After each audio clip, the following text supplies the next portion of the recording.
Hello বন্ধুরা, আমি অমিত আছি তোমাদের সঙ্গে। আর তোমরা শুনছো ভৌতিক কথা, কিছু অনুভূতি এমন যা তোমাদেরও হতে পারে। সঙ্গে রয়েছে নেহা। বন্ধুরা, আমি তো তোমাদের প্রায় দিনই বলি যে আজকে তোমরা ভূতের রাজ্যে হারিয়ে যেতে চলেছ। সত্যি সত্যি আজকে তোমরা হারিয়ে যাবে ভূতের রাজ্যে। আজকে যে ঘটনাটা আছে না, সেরকম টাইপের ঘটনা যে তোমরা আগে কখনো শোনোনি, এটুকু গ্যারেন্টি আমি নিচ্ছি। আশা করছি এই ঘটনাটা শুনে তোমাদের একটা আলাদা ভয়ের সঞ্চার হবে, তোমরা একটা আলাদা জগতে পৌঁছে যাবে। একদম ইউনিক একটা ঘটনা তোমরা শুনতে চলেছ। তো তাড়াতাড়ি সিট বেল্ট বেঁধে নাও, আমরা এখন পাড়ি দিতে চলেছি ভূতের রাজ্যে। আর হ্যাঁ, যাদের পাসপোর্ট নেই তারা সাবস্ক্রাইব করে পাসপোর্টটা করে নাও, আর টুক করে হেডফোনটা কানে গুঁজে নাও। চলো এবার আমরা আস্তে আস্তে ঢুকে পড়ছি ভূতের রাজ্যে। হ্যালো অমিতদা, আশা করি তুমি অনেক ভালো আছো। অমিতদা, ভৌতিক কথা চ্যানেলের সকল লিসেনারদের ধন্যবাদ জানাচ্ছি আমার লেখা ঘটনাগুলো মনোযোগ দিয়ে শোনার জন্য। সেই সাথে তোমাকে ধন্যবাদ জানাচ্ছি আমাকে এইভাবে সম্মানিত করার জন্য। আজকে যেই ঘটনাটি বলবো সেটা ঘটেছিল শিমুলবাড়িয়া নামক একটা গ্রামে। ঘটনাটি যার সাথে ঘটেছিল তার নাম ছিল তুহিন। তুহিনের বয়স তখন ওই 35 থেকে 40 বছর মতো হবে। তুহিন পেশায় ছিলেন একজন কৃষক এবং সেই সাথে গ্রামের কোনো মানুষ মারা গেলে কবর খোঁড়ার কাজটিও তিনিই করতেন। অমিতদা, তুমি হয়তো জেনে থাকবে আমাদের ইসলাম ধর্মের কেউ মারা গেলে তাকে কবর দেওয়া হয়। ঘটনাটির সময়কাল অনেক আগে হলেও ঘটনাটি বেশ ভয়ঙ্কর হওয়ায় সেখানকার বয়স্ক মানুষদের মধ্যে আজও সেই স্মৃতিটা রয়ে গেছে। যাই হোক, আসল ঘটনায় চলে যাই। প্রতিদিনের মতো তুহিন তার জমিতে কৃষিকাজে ব্যস্ত ছিলেন। বেশ কিছু সময় পর গ্রামের কয়েকজন মানুষ তুহিনকে খুঁজতে খুঁজতে তুহিনের বাসায় চলে আসলো। তুহিনের স্ত্রীকে জিজ্ঞাসা করায় তুহিনের স্ত্রী বলল, তিনি তো মাঠে গেছেন কৃষিকাজে।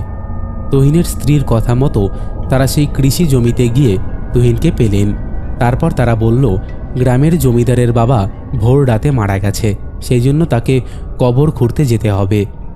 যথারীতি সব কাজ ফেলে তুহিন তাদের নিয়ে প্রথমে বাসায় আসলেন। তারপর হাত মুখ ধুয়ে ফ্রেশ হয়ে কবর খোঁড়ার জন্য যাবতীয় যন্ত্রপাতি নিয়ে তাদের সাথে জমিদার বাড়ি চলে গেলেন।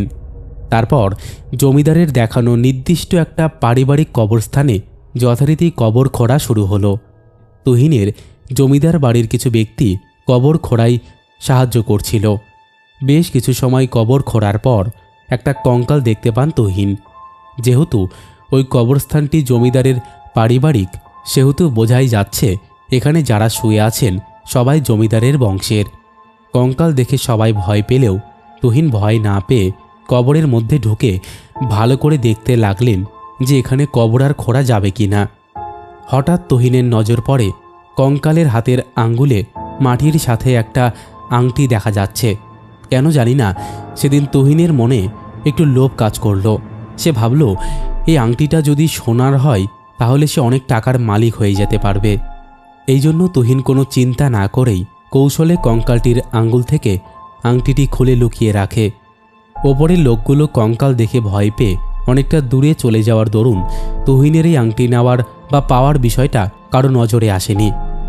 যথারীতি সেখানে সবাই মিলে মাটি চাপা দিয়ে একটু পাশে নতুন করে কবর খুঁড়তে থাকলেন তুহিন। যথারীতি সব কিছু নর্মালভাবেই মিটে গেল। তখন প্রায় সন্ধে হব তুহিন বাসায় এসে পৌঁছলেন এবং আংটিটা ঘরের মধ্যে তার একটা ব্যক্তিগত জায়গায় লুকিয়ে রাখলেন, যাতে করে কেউ বুঝতে না পারে। স্বাভাবিকভাবে সেই রাতটা পার হয়ে গেল। পরদিন সন্ধ্যায় হঠাৎ তার কাছে খবর আসলো তাদের পাশের গ্রামের একটা বয়স্ক ব্যক্তি মারা গেছে। এই জন্য তুহিন যথারীতি কবর খোঁড়ার যাবতীয় সামগ্রী গুছিয়ে বের হলেন। সেই গ্রামে পৌঁছলেন। যথারীতি কবর খোঁড়ার কাজ করতে করতে বেশ রাত হয়ে যায়। কিছু সময় পর তিনি বের হন বাসার উদ্দেশ্যে। অমিতদা, এখানে একটু বলে রাখা দরকার, তুহিন ছিলেন অত্যন্ত সাহসী ও সুঠাম দেহের অধিকারী। সব কিছুতেই তার সাহস ছিল বেশি। যাই হোক, তিনি হাঁটতে হাঁটতে গ্রামের বেশ কিছুটা পথ পার করে ফেলেছে। তুহিন যে পথ দিয়ে বাসায় ফিরেছে সেটা ছিল মাটির রাস্তা, আর রাস্তার দুই পাশটা কেমন জানি বন জঙ্গলের মতো ঘন গাছগাছালিতে ভরা। হঠাৎ তুহিনের মনে হলো তার পেছনে 2 থেকে 3টে কুকুর আসছে। তুহিন নর্মালভাবেই নিয়ে চলতে শুরু করলো। কিছু দূর যেতে না যেতেই কুকুরগুলো চিৎকার করে ডাকাডাকি শুরু করলো। তখন কোনো একটা কারণে হয়তো তুহিন পেছনে তাকায়। তখন তার একটা অদ্ভুত বিষয় লক্ষ্য হয় যে 3টা কুকুরই সমান সারিতে দাঁড়িয়ে আকাশের দিকে মুখ করে একই সুরে চিৎকার করে ডাকাডাকি করছে। অমিতদা, তুহিন যেহেতু কবর খুঁড়ে বাসায় আসছিল, সেই জন্য তার হাতে ছিল একটা ছোট বস্তা টাইপের, আর সেখানে ছিল কবর খোঁড়ার জন্য লোহার তৈরি কিছু সামগ্রী। অমিতা, তুমি হয়তো জেনে থাকবে কোনো জিন বা দুষ্টু আত্মা কিন্তু লোহা কাছে থাকলে তার কাছে আসতে সাহস পায় না। তুহিন পেছনের দিকে অবস্থা দেখে কিছুটা আন্দাজ করতে পারে হয়তো কোনো খারাপ কিছুর জন্য কুকুরগুলো এভাবে ডাকছে, কারণ এই অবলা পশু পাখিগুলো রাতের অন্ধকারে অনেক কিছুই দেখতে পায় যা মানুষের চোখে ইচ্ছাকৃতভাবে দেখা সম্ভব না।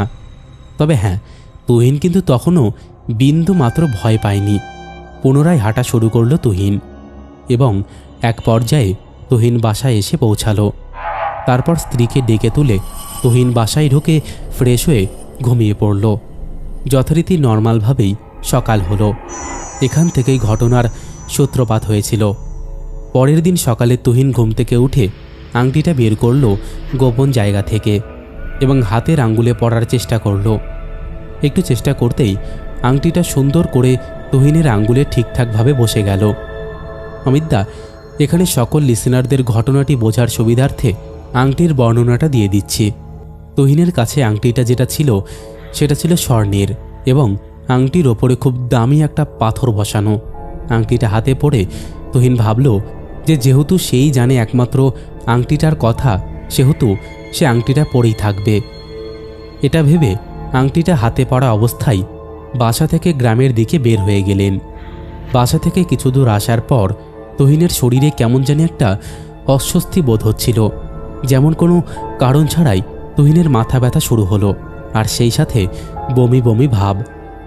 হঠাৎ এমন অস্বস্তি বোধ হওয়ার কারণে তুহিন আবার বাসার দিকে যেতে থাকলো। কত সময় হেঁটেছে সে জানে না। তিনি রাস্তাতেই অজ্ঞান হয়ে পড়ে যান। এমন সময় গ্রামের মানুষ রাস্তা দিয়ে যাওয়ার সময় তুহিনকে অজ্ঞান অবস্থায় দেখে কয়েকজন মিলে বাসায় নিয়ে আসে। প্রায় দুপুরবেলাতে তুহিনের জ্ঞান ফেরে।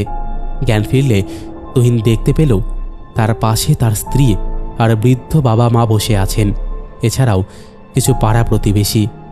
যাই হোক, সবাই তুহিনের কাছে প্রশ্ন করছিল, দিনের বেলাতে তুমি রাস্তায় অজ্ঞান হয়ে পড়েছিলে কেন? তুহিন বলল, আমি তো স্বাভাবিকভাবেই গ্রামের বাজারের দিকে যাব বলে বের হয়েছিলাম, কিন্তু হঠাৎ মাথা ব্যথা করছিল আর সাথে বমি বমি ভাব চলে আসছিল, এই জন্য বাসায় আসছিলাম। কিছু হাঁটার পর কখন অজ্ঞান হয়েছি আমি নিজে জানি না। এটা শুনে সবাই বলল, হয়তো কাল রাতে পাশের গ্রামে কবর খোঁড়ার জন্য রাত করে বাসায় এসেছো, সেই জন্য ঘুমটা ভালোভাবে হয়নি, এই জন্যই তোমার ক্লান্ত লাগছিল। এটা বলে সবাই যে যার মতো কাজে চলে গেল। তুহিন তখনও বিষয়টা নর্মালভাবেই নিয়েছিল আর ভাবল হতে পারে ঘুমটা ঠিকঠাকভাবে না হওয়ায় এমনটা হয়েছে। এই জন্য সেদিন আর কোথাও বের হলো না সে। সেদিন রাতে সে স্ত্রীর সাথে রাতে ঘুমিয়ে আছে। হঠাৎ করে তার ঘুমটা ভেঙে যায় কোনো একটা কারণে। তিনি ভাবলেন সারাদিন শুয়ে থাকার কারণে হয়তো ঘুমটা আসছে না। তাই সে চিন্তা করল বাড়ির সামনে রাস্তা দিয়ে একটু হাঁটাহাঁটি করবে। যেমন ভাবা তেমন কাজ। হঠাৎ তুহিন ঘর থেকে বের হয়ে উঠোনে এসে হাঁটাহাঁটি করছিল আর ভাবল রাস্তার দিকটা থেকে একটু ঠান্ডা বাতাস খেয়ে আসি, তাহলে হয়তো শরীরটাও ভালো লাগবে। এমনটা ভেবে তুহিন রাস্তায় গিয়ে মাত্র দাঁড়িয়েছে। হঠাৎ তার মনে হচ্ছে রাস্তার মধ্যে দিয়ে হেঁটে কেউ একজন তার দিকে আসছে। তুহিন ভাবল হয়তোবা গ্রামের কোনো মানুষ যাচ্ছে কোনো কাজে।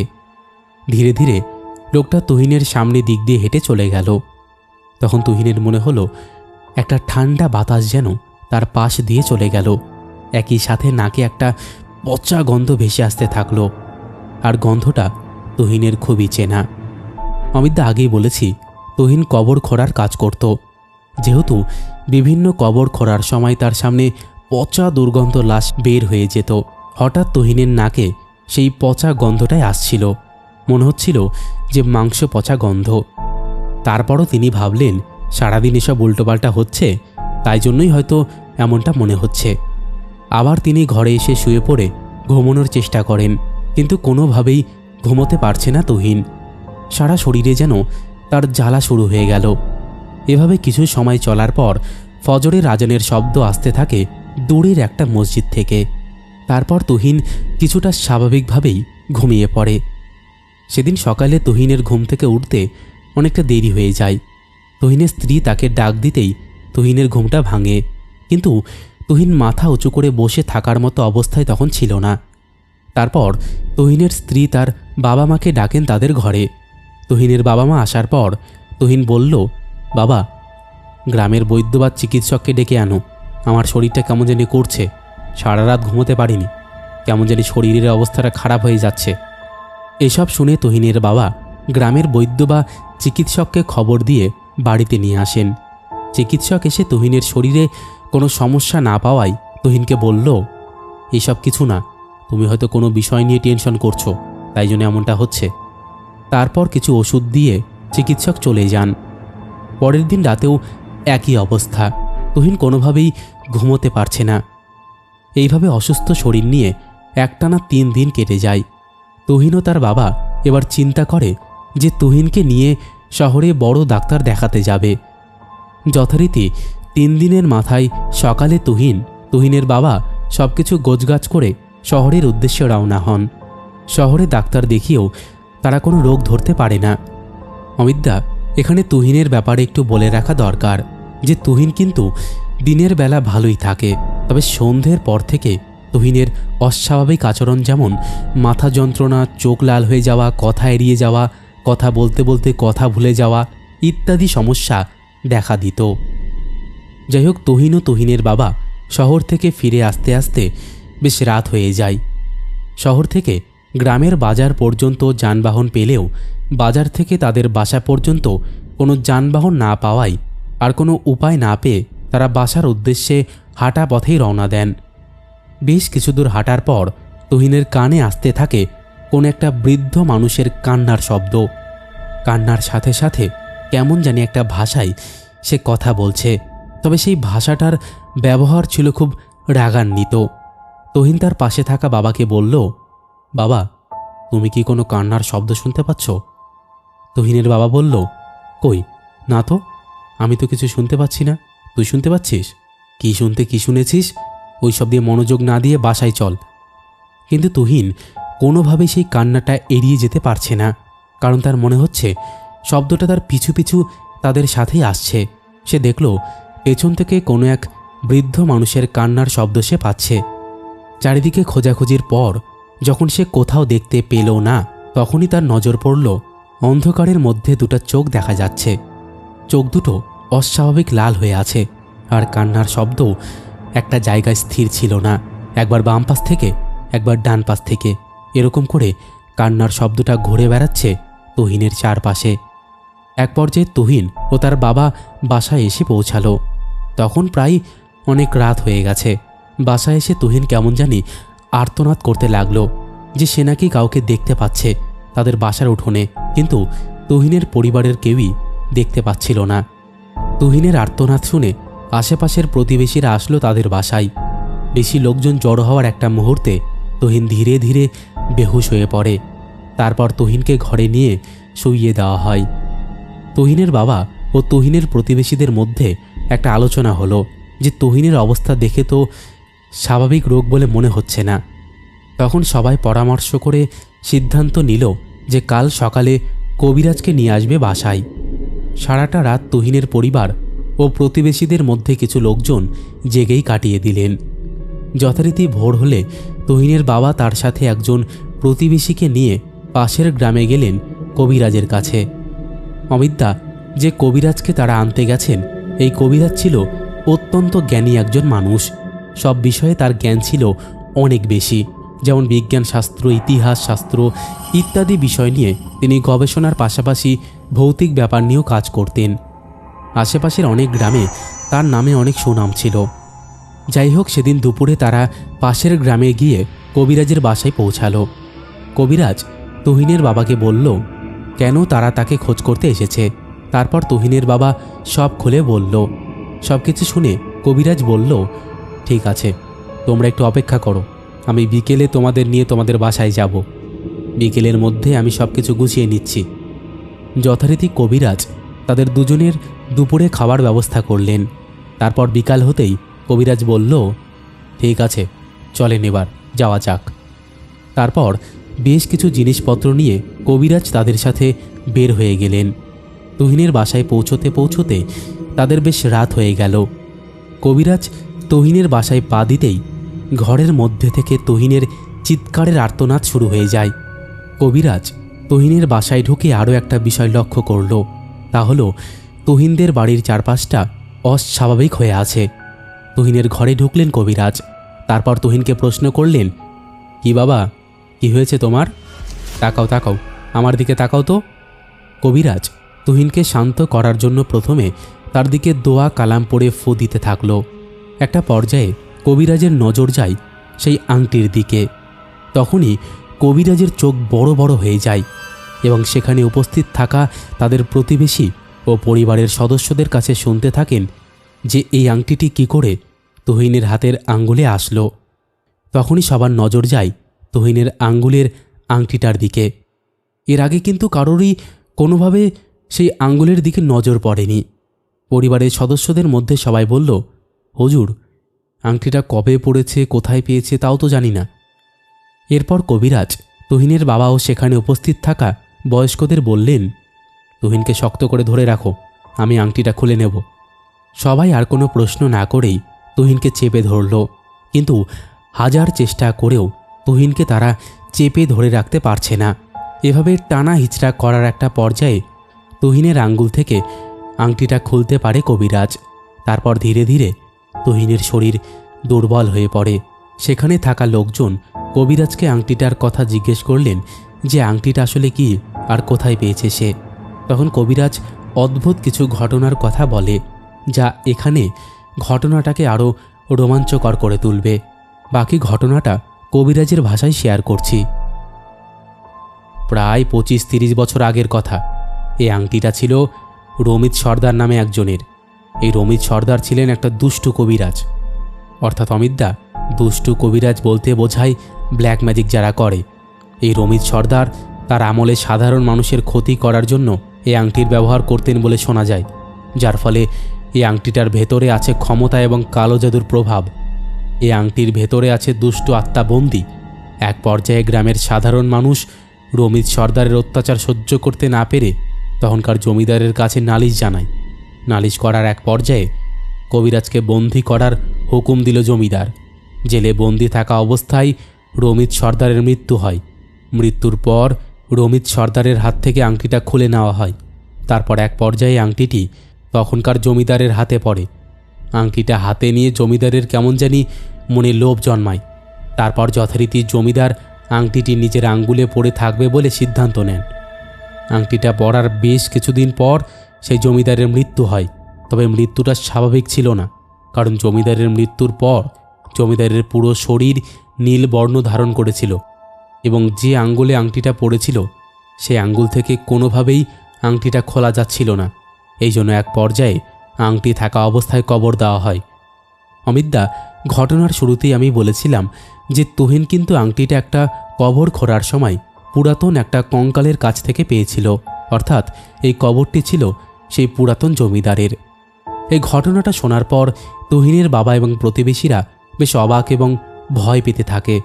কবিরাজ বলেন, তুহিনকে নিয়ে ভয় কিন্তু এখনও কাটেনি, কারণ এই আংটিটার খোঁজে তুহিনের আশেপাশে বেশ কিছুদিন যাবৎ দুষ্টু আত্মা বা জিনগুলো তার কাছে আসার চেষ্টা করবে, কিন্তু তুহিনকে তারা এত তাড়াতাড়ি মুক্তি দেবে না।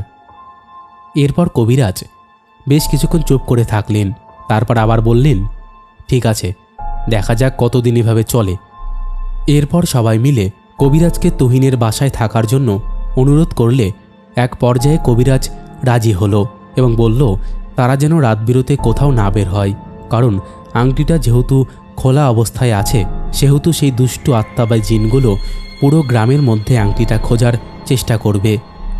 অমিতদা, এখানে একটা কথা বলা দরকার যে আংটিটা যখন কারো হাতে থাকে তখন জিনগুলো তাহারই গোলামি করার চেষ্টা করে, কিন্তু যেহেতু আংটিটা খোলা অবস্থায় আছে সেহেতু পুরো গ্রামময় একটা ভয়ের সম্ভাবনা থেকেই যায়। কবিরাজ আসলে দিশেহারা হয়ে যাচ্ছিল যে কি করবে আর কিভাবে সমাধান করবে। সে রাত্রে এইভাবে গল্প করতে করতে কেটে গেল। তারপর সকালে কবিরাজ তুহিনকে ঘুম থেকে ডেকে তুললেন। অমিত অবাক করার বিষয়, তুহিন একদম সুস্থ হয়ে গেছে।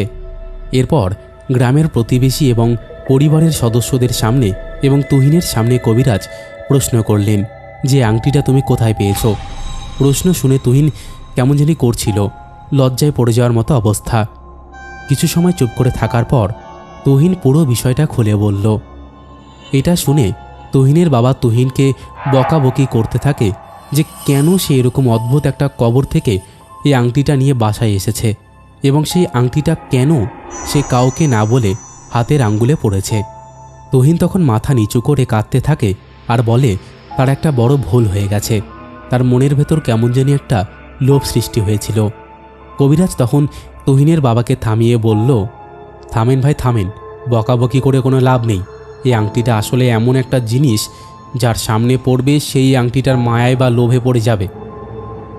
তুহিন কবিরাজের কাছে সব কিছু খুলে বলার পর কবিরাজ বলল, ঠিক আছে, আমি এর সমাধান করার চেষ্টা করব, তবে কিভাবে এই সমাধানটা হয় তা আমি এখনও নিজেই জানি না। এর জন্য আমার জ্ঞানী মানুষের দরকার এবং যাদের পরিবারের সাথে এই আংটিটা জড়িত ছিল তাদের সাথে আমার কথা বলা দরকার।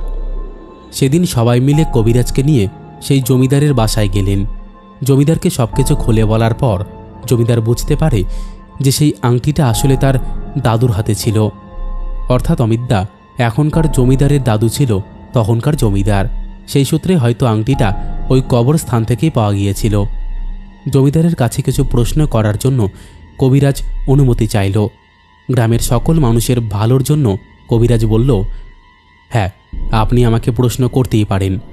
কবিরাজ প্রথমে জমিদারের কাছে প্রশ্ন করল যে এই আংটিটার বিষয়ে আসলে কেউ তার পরিবারের কি জানে।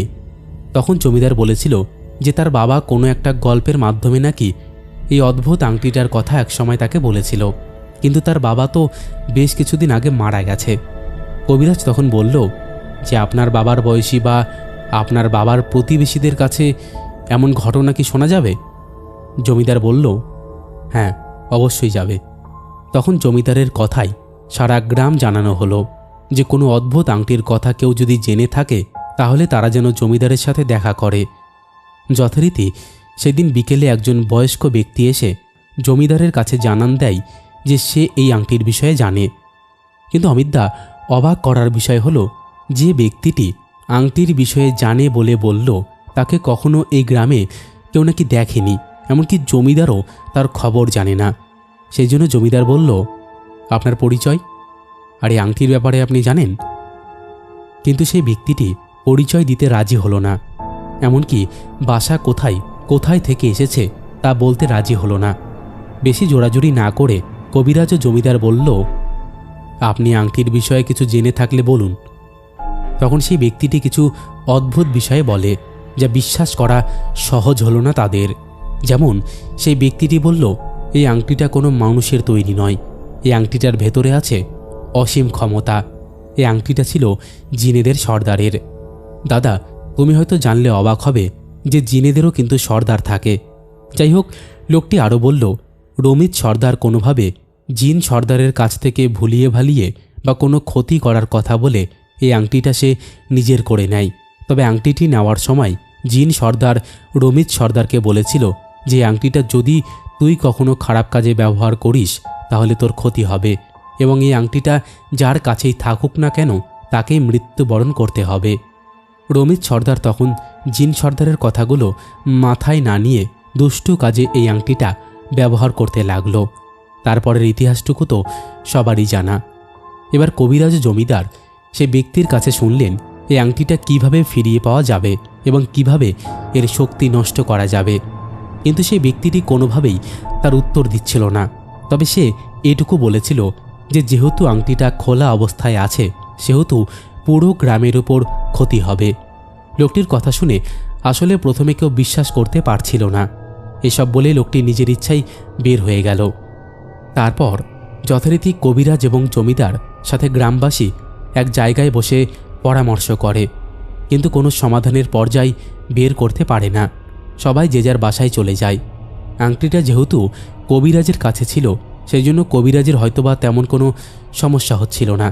তবে গ্রামের মানুষ হঠাৎ করে একটু অদ্ভুত বিষয় লক্ষ্য করে। যেমন রাতের বেলা বিভিন্ন স্থান থেকে মানুষের কণ্ঠে আর্তনাদ, চিৎকার, কান্নার শব্দ আসত।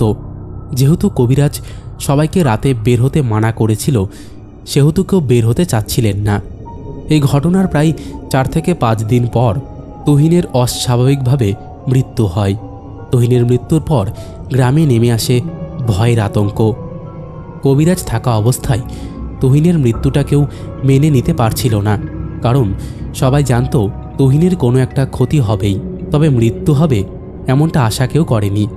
যাই হোক, কবিরাজ তখনও দিশেহারা, কারণ আংটির শক্তি কিভাবে যাবে কেউ বলতে পারল না। তুহিনের মৃত্যুর পর সাধারণভাবেই তুহিনের বাবা মা পরিবারের সবাই ভেঙে পড়ে। তখনও কিন্তু কবিরাজ তুহিনদের বাসাতেই, কারণ এই সমস্যাটা পুরো গ্রাম ছড়িয়ে পড়েছে।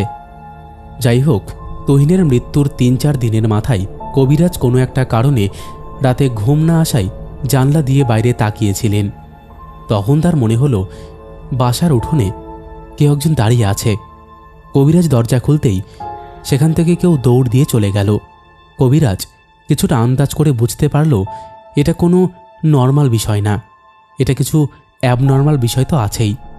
যথারীতি রাতটা পার হয়ে যাওয়ার পর সকালে কবিরাজ জমিদারের কাছে গিয়ে হাজির হলেন এবং বললেন, জমিদার সাহেব, আমার কিছু কথা ছিল বলে কবিরাজ বলা শুরু করল।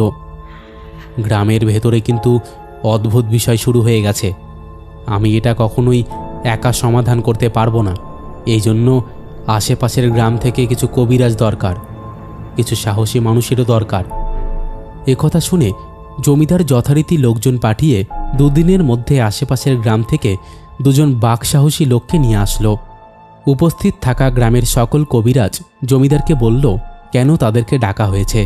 তারপর সেই কবিরাজ আসার পর সবাই তাকে দেখে চিনতে পারল, কারণ আমি আগেই বলেছিলাম অমিতদা, এই কবিরাজের আশেপাশের সবাই এক নামে চিনত বা জানত।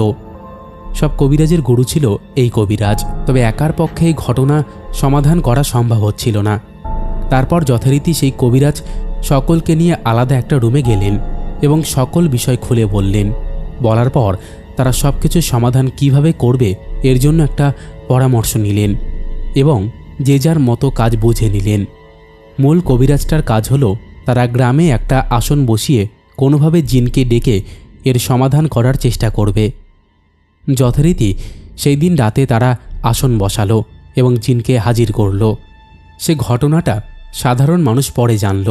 যেমন ভালো জিনটা আসার পর কবিরাজ প্রথমে তাকে প্রশ্ন করেছিল, এই সমস্যা থেকে আমরা কিভাবে মুক্তি পাব। ভালো জিনটা অল্প কিছু সময় দিল এই সমস্যা সমাধানের জন্য, কিন্তু সময় যেতেই ভালো জিনটা উত্তর দেওয়া শুরু করল যে 2-1 দিনের ভেতরে তাদের গ্রামে অজ্ঞাতনামা একটি লাশ পাওয়া যাবে। প্রথমে লাশটিকে পবিত্রতার গোসল করিয়ে কাফনের কাপড় পরিয়ে ওই আংটিটা পরাতে হবে। তারপর যথারীতি ইসলামের রীতিনীতি অনুসারে লাশের জানাজা দিয়ে লাশটি গ্রামের কোনো একটা শুনশান জায়গায় কবর দিতে হবে, যাতে কেউ কখনো লাশটি ভুল করেও খুঁড়ে না ফেলে। তবে এই কাজটি করতে অনেক সাহসের দরকার। এই বলে জিনটা চলে যায়।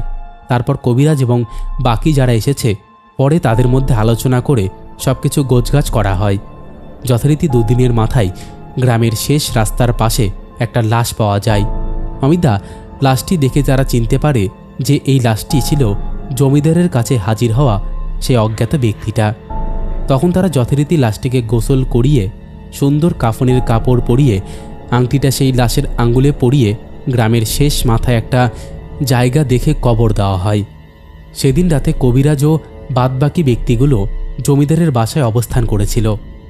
সেদিন রাতে প্রধান কবিরাজ স্বপ্ন দেখেন যে কোনো একজন অজানা ব্যক্তি বলছে, যার জিনিস তার কাছে গিয়ে পৌঁছেছে, এখন থেকে তোমরা সবাই মুক্ত। এমন স্বপ্ন দেখে কবিরাজ অনেক খুশি হয়ে গেলেন এবং সকালে উঠে জমিদারের সামনে দাঁড়িয়ে স্বপ্নের কথা খুলে বললেন। সেদিন জমিদার কবিরাজ সহ মেহমানদের খুশি করে যে যার গ্রামে পাঠানোর ব্যবস্থা করে দিলেন। এরপর থেকে আংটিটা আর কখনো কারো হাতে পড়েনি বা কারো কোনো সমস্যার কথা শোনা যায়নি। আশা করছি প্রতিবারের মতো ঘটনাটি তোমার এবং সকল লিসেনারদের পছন্দ হবে। ভৌতিক কথা আরও অনেক দূর এগিয়ে যাক এই প্রার্থনা করে আজকের মতন বিদায় নিচ্ছি। তো বন্ধুরা, এই ছিল ইমনের পাঠানো একটা দুর্দান্ত ঘটনা। আমি তো তোমাদেরকে আগেই বলেছি ইমন খুব দারুণ দারুণ ঘটনা কালেক্ট করে, ইউনিক ঘটনা কালেক্ট করে আমাদের এই পরিবারের জন্য পাঠায় এবং সে বিচার বিবেচনা করেই পাঠায় আমাদের এই পরিবারের কোয়ালিটি নিয়ে। আমাদের এই পরিবারে কিন্তু কখনোই বানানো ঘটনাকে প্রেফার করা হয় না বা অতিরঞ্জিত ঘটনাকে প্রেফার করা হয় না, সেটা কিন্তু ইমন জানে। তো ঘটনাটা তোমাদের কেমন লেগেছে তোমরা অবশ্যই কমেন্ট করে জানিয়ে দাও। আশা করছি তোমাদের ভালোই লেগেছে। তোমাদের মধ্যে কেউ যদি ঘটনা শেয়ার করতে চাও তাহলে অবশ্যই শেয়ার করতে পারো, যাতে আমাদের এই পরিবার আরও অনেক অনেক ঘটনা শোনাতে পারে। আর একটা কথা, তোমরা বেশি বেশি করে শেয়ার করো, লাইক করো। যারা এখন এই পরিবারে যুক্ত হওনি তারা যুক্ত হয়ে যাও। আজকে আর শাউট আউট পর্ব রাখছি না, আজকের মতন এখানেই শেষ করছি। আবার দেখা হবে নতুন কোনো ঘটনা নিয়ে।